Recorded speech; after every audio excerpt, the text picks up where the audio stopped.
सात संगत जी, प्यार से कहिए धन निरंकार जी। आओ सात संगत जी, एक सच्ची घटना सुनते हैं और वीडियो अच्छा लगे तो लाइक सब्सक्राइब कर दो।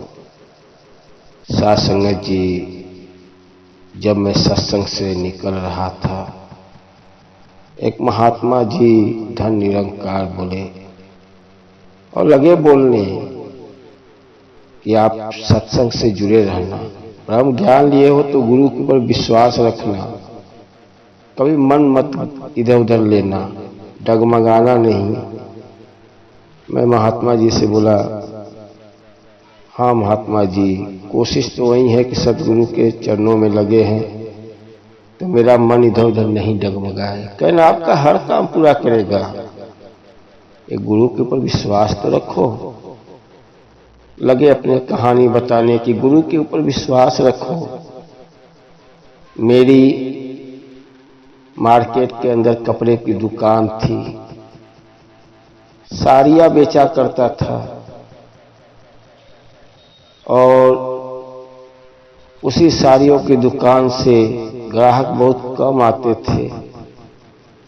बच्चे को पढ़ाना लिखाना, एक बेटा और बेटियां थी, बेटिया को भी पढ़ाया लिखाया। दोनों बच्चे बड़े हो गए और बेटी की शादी सर पे आ गई और मैं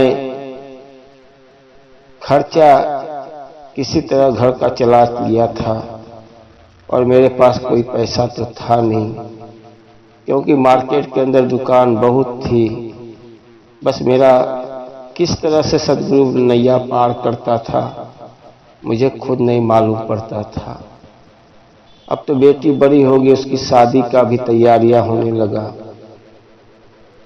कहीं एक जगह लड़का दिखा और शादी तय हो गया। कुछ उन लोगों की मांगे थी, वो पूरा करना था, शादी का खर्चा था। कुछ समझ में नहीं आ रहा था कैसे किया जाए। केवल गुरु का शुक्राना करता था, सिमरन करता था और कुछ रिश्तेदार 10-5 करके कुछ न कुछ जुगाड़ हुआ, लेकिन तो भी पैसा कम पड़ रहा था और समय शादी का नजदीक आ गया था। एक दिन शादी बचा था, कल शादी है और मैं इधर उधर मार्केट में सामान के लिए दौड़ रहा था। जब रात को दुकान पर पहुंचा तो बेटा दुकान पर बैठा हुआ था और लगा पिताजी से, मुझसे बोलने लगा, पिताजी एक सरदार जैसा व्यक्ति आए थे, सफेद कपड़ा पहने हुए थे और मुझसे बोले कि मुझे इतना साड़ियाँ चाहिए।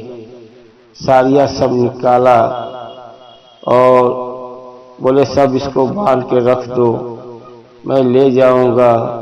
और लिफाफा में पैसा दिए, बोले पैसा रखो और मैं साड़ियाँ लेने बाद में आऊंगा। जब मैं वो लिफाफा खोला तो देखा उसमें 2 लाख रुपए था और मैं सोचने लगा कि साड़ियों का कीमत कितना होगा। साड़ियों का कीमत लगा जोड़ने तो केवल 60,000 रुपया हो रहा था और सदगुरु ने 1,40,000 और दे दिए हैं।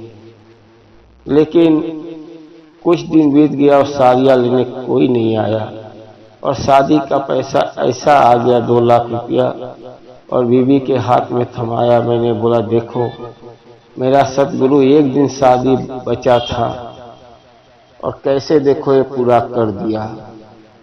बीबी हाथ में पैसा लेते हुए सदगुरु का शुक्राना किया कि देखो गुरु कहीं न कहीं से रास्ता बना देता है। सासंगत जी तो महात्मा जी मुझे बता रहे थे और बोल रहे थे कि देखो आपके ऊपर कितना भी बड़ा मुसीबत आए, आप केवल सतगुरु के ऊपर विश्वास रखना। कितनी भी प्रॉब्लम आ जाए कभी डगमगाना मत, और जब आप विश्वास रखोगे तो आपका हर काम पूरा होगा। साथ संगत जी, दास तो यही कहेगा कि सदगुरु के शरण में लगे रहो, कहीं न कहीं से प्रॉब्लम दूर करेगा। जो धंधा करते हो उसी में बरकत देगा। साथ संगत जी, आओ सभी लोग मिलके सदगुरु का शुक्राना करते हैं कि हे सदगुरु माता जी हमारे जीवन में खुशियां रखे और सेवा सत्संग सिमरन से जुड़े रहे, और दास से कोई गलती क्षमा करना और प्यार से कहिए धन निरंकार जी।